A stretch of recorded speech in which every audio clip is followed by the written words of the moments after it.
नमस्कार आदाब, मैं हूं इरफान और आप सुन रहे हैं लिसन विद इरफान। और इन दिनों हम पढ़ रहे हैं आपके लिए मेरी फिल्मी आत्मकथा, जो कि बलराज साहनी की आत्मकथा है, फिल्मी आत्मकथा। पार्ट 5। अप्रैल 1944 में हम लोग बंबई से जहाज पर उतरे। यहाँ हमारे लिए सब कुछ अजीब अजीब सा था, लोग, जलवायु, पहनावा। अगर उस वक्त कोई मुझसे पूछता कि क्या मैं स्थायी रूप से बंबई में रहना पसंद करूंगा, तो मैं फौरन इनकार में सिर हिला देता। पर फिर भी मुझे देश में लौट आने की बेहद खुशी थी। मैंने बड़े शौक से उसी दिन पतलून उतार कर धोती बांध ली, जैसे कि शांति निकेतन और सेवाग्राम में बांधा करता था। पान मुंह में रखा और जब बिजली के खंभे के पास पीक थूकने लगा तो दीवार पर लगे वी शांताराम की फिल्म शकुंतला का इश्तेहार पढ़ा और पढ़ते ही मेरे शरीर में खुशी की लहर दौड़ गई।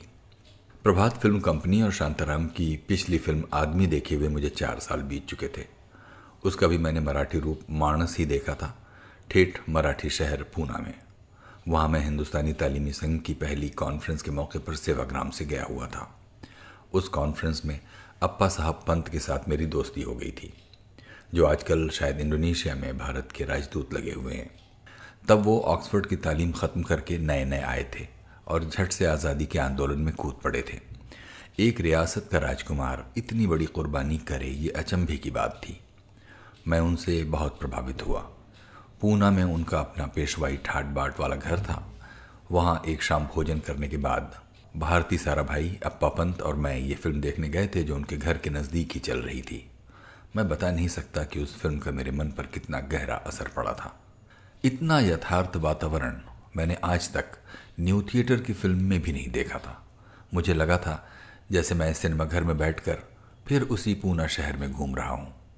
रसोई घर और गुसलखाना भी वही थे जो मैं अपने निवास स्थान में रोज़ देखता और इस्तेमाल करता था। मैं अपने को रोक नहीं पाया। उसी रात मैंने श्री वी शांताराम को एक लंबा प्रशंसा पत्र लिख भेजा था। उनका जवाब भी आएगा, इसकी मुझे कैसे आस उम्मीद हो सकती थी। पर मैं हैरान रह गया था जब न केवल जवाब ही आया, बल्कि उन्होंने मुझे स्टूडियो में आकर मिलने की दावत भी दे दी थी। निश्चित समय पर मैं प्रभात स्टूडियो पहुंच गया था। फाटक पर एक सज्जन ने मेरा स्वागत किया था और बड़ी विनम्रता के साथ मुझे ऊपर वाली मंजिल के एक कमरे में बिठाकर चला गया था। उसी कमरे में काले रंग की सादा सी बाबुओं वाली टोपी पहने, जिसका उन दिनों महाराष्ट्र के लोगों में बड़ा रिवाज था, एक आदमी चुपचाप पहले से बैठा था, मानो वो भी किसी का इंतज़ार कर रहा हो। कुछ ही देर बाद उस आदमी ने अंग्रेज़ी में मुझसे पूछा, क्या मिस्टर साहनी आप ही हैं? जी। मेरा नाम शांताराम है, उसने धीमे से अंदाज में कहा और हाथ जोड़कर नमस्ते की। मैं अवाक सा उसके चेहरे की तरफ देखे जा रहा था। क्या कोई इस हद तक सीधा साधा आदमी फिल्म निर्देशक हो सकता है? सादगी तो मैंने बरुआ के घर में भी देखी थी, पर वो मुझे अपने जैसे सुशिक्षित और आधुनिक ज़माने के आदमी दिखाई दिए थे। पर उस व्यक्ति का तो किसी प्राइमरी स्कूल का अध्यापक होना ज़्यादा स्वाभाविक था। मैं अपनी कुर्सी उठाकर उनके नज़दीक ले गया और फिर उन्हें बताया कि मैं उनकी फिल्म से कितना प्रभावित हुआ था।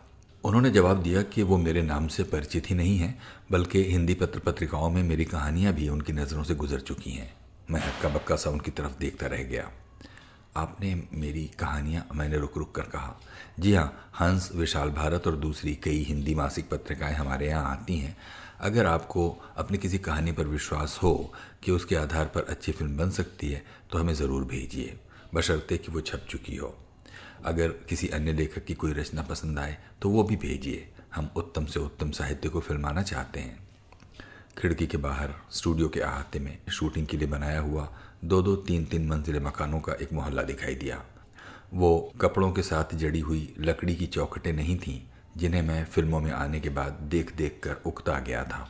वो ईंट और गारे के पक्के मकान थे, जिन पर छतें नहीं पड़ी थीं। उनकी अधूरी संपूर्णता दूर से देखने पर मन में एक अजीब सी बेचैनी पैदा करती थी। प्रभात फिल्म कंपनी के निर्माताओं के यथार्थवादी दृष्टिकोण का वो एक शानदार नमूना पेश कर रही थीं। आप स्टूडियो देखना चाहेंगे? शांताराम ने पूछा। कलकत्ता में न्यू थिएटर्स का स्टूडियो मैं देख चुका हूँ, इसलिए स्टूडियो देखने की मुझे ख़ास ज़रूरत महसूस नहीं हो रही है। आपके दर्शन करके मुझे आशा से अधिक प्रसन्नता हुई है। मुझे यूँ लगा जैसे मैं एक पवित्र जगह पर बैठा हूँ। मुझे गर्व हो रहा था जैसे वो भी शांति निकेतन या सेवाग्राम का ही एक भाग था। ऐसे महान व्यक्ति का फिजूल बातों में वक्त ख़राब करना मुझे अपराध सा लगने लगा। ये था प्रभात स्टूडियो और उसकी आत्मा वी शांताराम से मेरा पहला परिचय। इससे अंदाज़ा लगाया जा सकता है कि 4 साल बाद उनकी नई फिल्म मैं कितने चाव और ऊंची आशाएं लेकर देखने गया था। कालिदास की सर्वोत्कृष्ट रचना और शांताराम जैसे निर्देशक का दिग्दर्शन, और किसी को क्या चाहिए था। पर मेरी सब आशाएं खाक में मिल गईं। ऐसा लगा जैसे किसी ने पहाड़ की चोटी से मुझे नीचे पटक दिया हो। कला की सब कदरों और कीमतों पर जैसे छुरी सी फेर दी गई हो। संस्कृत का मुझे बचपन से शौक़ रहा था और अभिज्ञान शाकुंतलम को मैं कोमल अनुभूतियों का ख़जाना मानता हूँ। शांताराम जैसा निर्देशक उसे इतना खुरदुरा और भद्दा बनाकर पेश करेगा, दिल मानने को तैयार नहीं होता था। कहीं ये कोई दूसरा शांताराम तो नहीं है। मेरी आत्मा व्याकुल हो उठी। गर्मी और गंदगी के मारे मैं पहले से परेशान था, अब तो सारी भूख और प्यास भी जाती रही। अगले रोज़ जब मैं फिरोज शाह मेहता रोड पर पंजाब नेशनल बैंक से पैसे निकलवा रहा था तो मैंने देखा कि साथ की खिड़की पर ही खद्दर का कुर्ता पैजामा पहने चेतन आनंद खड़े हैं। गवर्नमेंट कॉलेज लाहौर में मैं और चेतन आनंद इकट्ठे पढ़े थे। भले ही वो मुझसे 2 साल पीछे थे, हम अच्छे दोस्त थे। अंग्रेज़ी में कविता लिखने और नाटक वगैरह खेलने का हम दोनों का शौक़ था।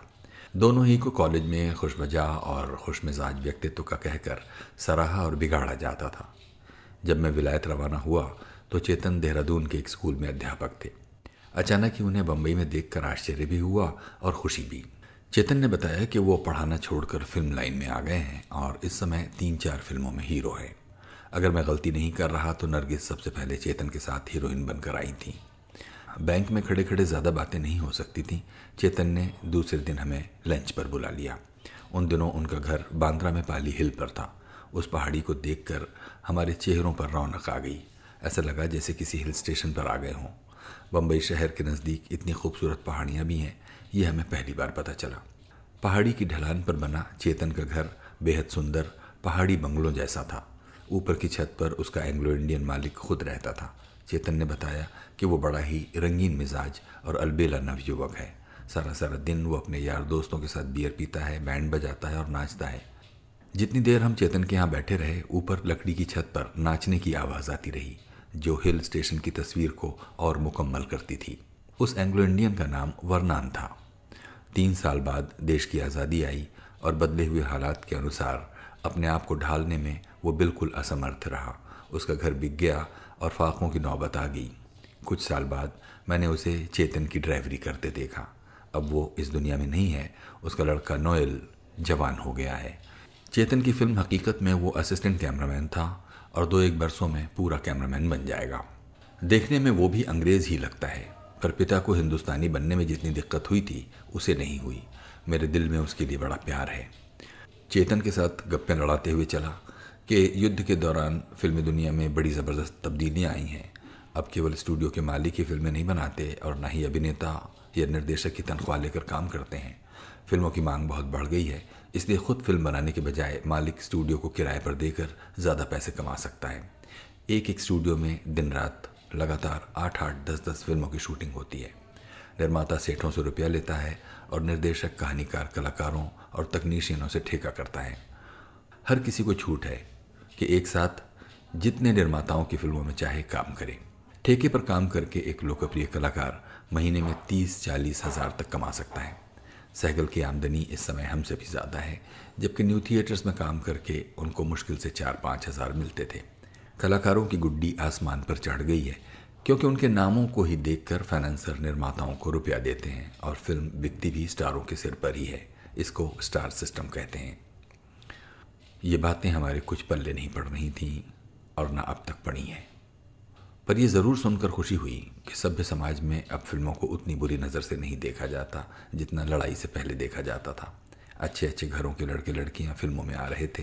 कृष्णचंद्र, उपेंद्र नाथ अश्क, सादत हसन मंटो, भगवती चरण वर्मा, जोश मलिहाबादी, सागर और कई अन्य चोटी के लेखक जो पहले कभी लिखने से कमाई की उम्मीद नहीं कर सकते थे, अब बम्बई में बस गए थे और फिल्मों के लिए कहानियाँ और गाने लिखकर हज़ारों रुपए कमा रहे थे।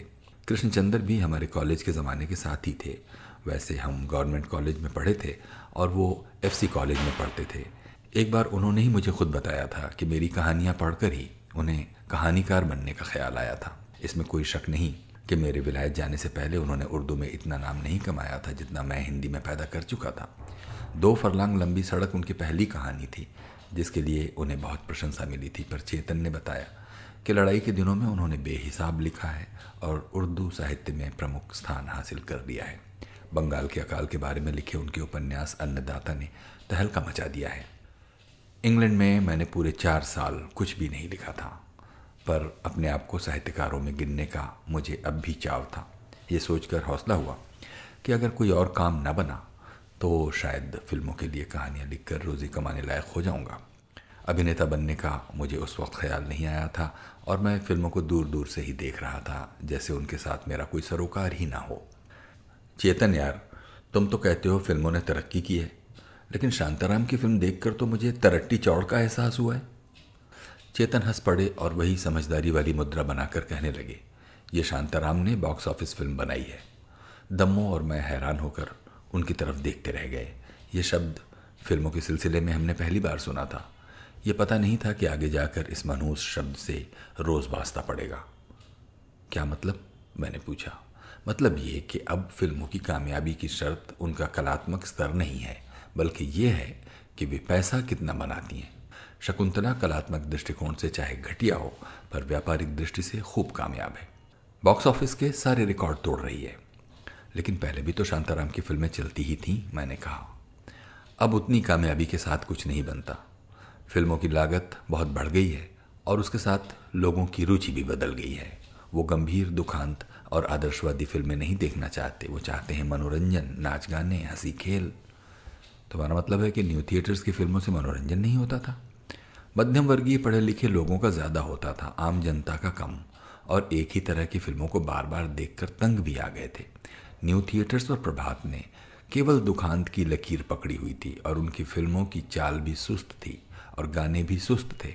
इसमें शक नहीं है कि फिल्म को पहले से ऊंचे स्तर पर ले आए थे, पर यह भी मानना पड़ेगा कि समाज की बुनियादी हकीकतों को उन्होंने दिलेरी के साथ कभी नहीं छुआ था। वो भावुकता बहुत ले आते थे जिससे लोगों को एक रस्ता महसूस होने लगी थी। इस परिस्थिति का लाहौर के एक प्रोड्यूसर ने लाभ उठाया। उसने लोकगीतों के आधार पर गीतों की सरल धुनें बनवाईं जो लोगों की ज़बान पर फौरन चढ़ जाती थीं, और कहानियाँ भी ऐसी ढूंढी जो लोगों को खुशियों भरे मनोरंजक संसार में ले जाएं। सुंदर लड़कियां, चटकीले नाच, रोमांस, शरारत, थोड़ी सी अश्लीलता और नग्नता। ये नया फॉर्मूला सबसे पहले पंचोली साहब की खजांची में प्रकट हुआ और इस फिल्म को बेहद लोकप्रियता मिली। इसकी देखा देखी इसी तरह और भी फिल्में बनने लगी। न्यू थिएटर्स और प्रभात दोनों की फिल्मों का भट्टा बैठ गया। शांताराम ने वक्त की ज़रूरत को समझते हुए प्रभात से रिश्ता तोड़ लिया और बम्बई आ गए, और एक स्वतंत्र निर्माता के रूप में पांव जमाने का यही एक रास्ता था, जनता की मांग को सामने रखकर पिक्चर बनाना। इसीलिए उन्होंने शकुंतला का कथानक चुना, क्योंकि उसमें ज़रूरत के मसाले आसानी से बिना बदनामी के भरे जा सकते थे। ये ठीक है कि कालिदास के साथ अन्याय हुआ है, पर कितने लोगों ने मूल नाटक पढ़ा है? मुझे ये दलील वज़नी नहीं लगती, मैंने कहा। मैं जानता हूँ और काफ़ी हद तक मैं तुमसे सहमत भी हूँ, चेतन ने कहा, पर इस लाइन में आदमी को कारोबारी होना ही पड़ता है। अब अगली फिल्म डॉक्टर कोटनीस की अमर कहानी में शांताराम ने अपनी मर्जी का यथार्थ और प्रगतिवादी विषय चुना है। मेरे ख्याल में तो शांताराम की समझबूझ की दाद देनी चाहिए, पर एक बार आत्मा को धोखा देने से वो कमज़ोर नहीं हो जाती, मैंने कहा। इस लाइन में आदर्शवाद की ज़्यादा गुंजाइश नहीं है, चेतन ने हंसकर जवाब दिया। फिल्म खजांची का जिक्र सुनकर दम्मो ने मेरी तरफ देखा था।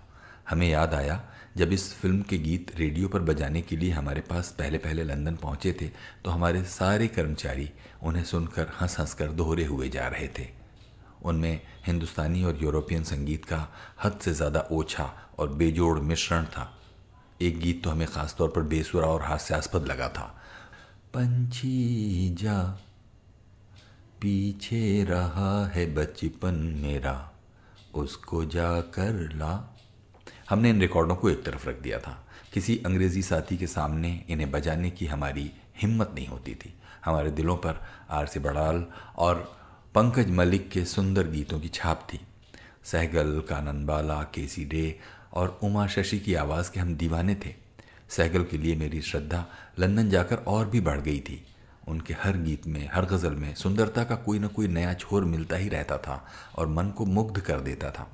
मैंने बड़ी मेहनत से बीबीसी की लाइब्रेरी में सहगल के गीतों को शामिल करवाया था और अंग्रेज़ अधिकारी सहमत हुए थे कि सचमुच वो ऊंचे दर्जे का संगीत है। पर देखते देखते हिंदुस्तान से ख़जानची जैसे और भी रिकॉर्ड धड़ाधड़ आने लगे थे और फ़ौजी भाइयों की तरफ से भी ज़्यादा से ज़्यादा उन्हीं की फरमाइशें आती थीं। देश से दूर होने के कारण हमने इस तब्दीली को सिर्फ मौसमी बुखार ही समझा था। उसके इनकलाबी होने का अनुमान हम नहीं कर सके थे। तुम क्या ख्याल लेकर फिल्मों में आए हो? मैंने चेतन से पूछा। आहा, ये बड़ा दिलचस्प सवाल है, चेतन ने कहा। मेरा एक्टिंग करने का कोई इरादा नहीं है। मैं एक मौलिक यथार्थवादी फिल्म बनाना चाहता हूँ जिसका नाम होगा नीचा नगर। ये हमारे देश के आर्थिक वर्गों की मुठभेड़ की कहानी होगी जिसमें मैं किसी किस्म का बॉक्स ऑफिस समझौता नहीं करूँगा। आजकल मैं उसकी कहानी पर काम कर रहा हूँ। पर तुमने तो कहा था कि इस लाइन में कारोबारी होने की ज़रूरत है। अगर शांताराम जैसे डायरेक्टर को समझौता करना पड़ा है तो क्या तुम्हें नहीं करना पड़ेगा? मैं इस नई परिस्थिति को एक चैलेंज के रूप में देखता हूँ बलराज। तुम और मैं दोनों ही साहित्य और नाटक के क्षेत्र में सच्ची यथार्थवादी कला का अध्ययन कर चुके हैं। उसका अपना एक व्यापक आकर्षण होता है, उसकी अपनी एक तकनीक है। लोग अपने जीवन को सही और सच्चे रंगों में देखने के लिए हमेशा उत्सुक रहते हैं। अगर फिल्मसाज उस भूख को मिटाने की क्षमता रखता हो तो नाच गाने, चटनियाँ, मसाले ज़रूरी नहीं रहते। चेतन ने ये एक ऐसी बात कही थी जिसके साथ मैं खुद पूरी तरह सहमत था। इसका प्रत्यक्ष प्रमाण भी मैं अपनी आंखों से एक बार देख चुका था। गर्मी की छुट्टियां थीं, मैं लाहौर से पिंडी गया हुआ था। पता चला कि रोज़ सिनेमा में, जिसका उद्घाटन रूपर्ट ऑफ हैंडसा के साथ हुआ था, प्रभात फिल्म कंपनी की पिक्चर दुनिया न माने लगी हुई थी। मैं फिल्म देखने चला गया। मैं पहले कह चुका हूँ कि सभ्यता के नाते उस समय पिंडी एक पिछड़ा हुआ शहर था। मुझे यकीन नहीं था कि पब्लिक उस फिल्म को ज़रा भी पसंद करेगी, पर हॉल खचाखच भरा हुआ था। 5 आने और 10 आने वाली सीटों पर वही पठानी किस्म के मुसलमान बैठे हुए थे जो अपनी जहालत और अक्खड़ता के लिए मशहूर हैं।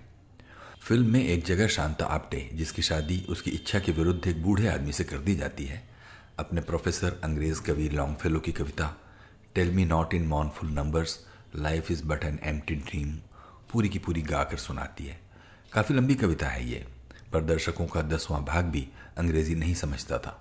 मुझे डर लगा कि कहीं सारा का सारा हॉल सीटियां बजाता हुआ उठ न खड़ा हो, पर ऐसा नहीं हुआ। लोग बड़ी खामोशी और अदब के साथ कविता सुनते रहे जिसका उन्हें कुछ भी पल्ले नहीं पड़ रहा था। उसकी भावना को वो समझ गए थे और उसके लिए उनके दिल में कद्र थी। चेतन कह रहे थे, इस समय आज़ाद प्रोड्यूसर अस्तित्व में आया है। इस अस्थिर सी परिस्थिति की आशावादी संभावनाएं भी हैं। इस समय अच्छे, सुशिक्षित और प्रगतिशील लोग अगर हिम्मत करें तो फिल्म इंडस्ट्री को पहले से कहीं अधिक यथार्थवादी मोड़ दे सकते हैं।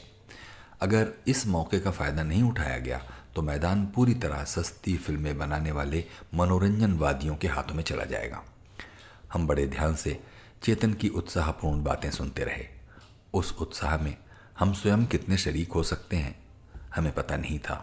हम 4 साल देश के बाहर बिता कर आए थे। समय एक जगह खड़ा नहीं रहता और लड़ाई का ज़माना कोई साधारण ज़माना नहीं होता। देश के जीवन के साथ फिर एक होने के लिए हमें बहुत सी टूटी हुई तारें जोड़नी पड़ेंगी। हमारे पीछे अकेले बंगाल में ही 20 लाख आदमी चावलों को तरस तरस कर मर गए थे, जबकि पुडिंग बनाने के लिए लंदन में चावल मिल जाते थे जहाँ चावल पैदा नहीं होते। ऐसी घटनाएं प्रभाव डाले बिना नहीं रहती। हमारा पहला कर्तव्य था रावलपिंडी जाना और अपने परिवार से मिलना, और जब फिर पोठोहार की पहाड़ियाँ दिखाई दी तो हमें वतन वापस आने का असली यकीन हुआ। उस समय किसे पता था कि हम वतन को पहली बार ही नहीं आखिरी बार भी देख रहे हैं।